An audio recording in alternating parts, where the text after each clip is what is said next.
आपण या ठिकाणी आता कुटुंबाशी संवाद साधला. या घटनेबद्दल आपण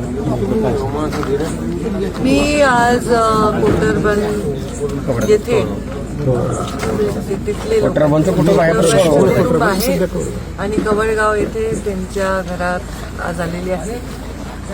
संपदा मुंडे तिचा अत्यंत दुर्दैवी मृत्यू झालेला आहे. याच्यावर मी ऑलरेडी काल बाईट दिला, पण जेव्हा मी बाईट दिला तेव्हा ती मुलगी माझ्या जिल्ह्यातली आहे किंवा तिचं काय डिटेल आहे मला माहीत नव्हतं, पण एका मुलीवर अत्याचार झालाय तिच्या बाबतीत अशी घटना घडली, तिने हातावर नोट लिहिली आहे, त्याच्यावर मी रिॲक्ट झाले होते. आता या संपूर्ण विषयाची मी माहिती घेतली आहे. इथे त्यांचे चुलत भाऊ होते, त्यांनी तेही डॉक्टर आहे, मला त्यांनी डिटेल माहिती दिलेली आहे.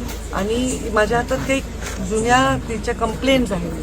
ती एक डॉक्टर मुलगी होती, शेती करून मजुरी करून खाणाऱ्या तिच्या आई वडिलांची काही परिस्थिती नाही आहे मुलीला डॉक्टर करायची, पण ती हुशार होती, ती डॉक्टर झाली आणि तिथल्या सिस्टीमच्या विषयामध्ये ती वेळोवेळी विषय मांडत होती. अन्याय होतोय, हे चूक होते, हे ती लेखी सांगत होती, म्हणजे ती निर्भीड पण होती. तर अशा मुलीवर ही वेळ का आली असावी आणि त्यामध्ये कोण जबाबदार आहे, तिच्यावर ही वेळ आणण्यामध्ये किंवा आणखी काय घडलंय याची चौकशी डिटेल झाली पाहिजे, फास्ट झाली पाहिजे, हा आग्रह माझा असेल. मी स्वतः मुख्यमंत्र्यांना मंगळवारी भेटणार आहे आणि मी त्यांना या विषयामध्ये वरिष्ठ अधिकाऱ्यांकडून यांची चौकशी लावावी आणि या कारण याच्यामध्ये तिने जे कंप्लेंट केल्यात, नावं दिलेत, त्याच्यात पोलीस प्रशासनातील नाव आहे, त्याच्यामध्ये तिच्या फील्डमध्ये काम करणारे वरिष्ठ डॉक्टरांचे नाव आहेत आणि या तक्रार जुन्या आहेत काही.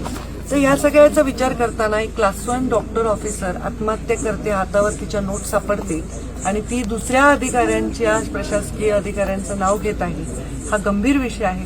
मी स्वतः आदरणीय देवेंद्रजी फडणवीस यांना भेटणार आहे, बोलणार आहे. वरिष्ठ अधिकाऱ्याकडनं निपक्षपातीपणे याची चौकशी झाली पाहिजे. कोणालाही पाठीशी घालतंय असं जराही परिवाराला आणि लोकांना वाटलं नाही पाहिजे, असा आग्रह मी धरणार आहे आणि पूर्णपणे संपदाला न्याय मिळेपर्यंत मी स्वस्थ बसणार. यासाठीची काय लागू ते स्पेशल इन्व्हेस्टिगेशन म्हणजेच एक वरिष्ठ अधिकारी, उच्चस्तरीय अधिकाऱ्याकडून चौकशी, मग ती SIT म्हणा किंवा आणखी स्पेशल इन्व्हेस्टिगेशन म्हणा, त्या पद्धतीनेच तो तपास व्हायला पाहिजे. कारण हे जे खाली नाव आहेत ते त्यांचेच वर काम करणारे लोक तो तपास कसा करू शकतात, त्याच्यामुळे याच्यामध्ये निपक्षपातीपणे तपास झाला पाहिजे, हा आग्रह आहे. मी स्वतः मुख्यमंत्र्यांशी बोलीन आणि संपदाला न्याय मिळवून देईन.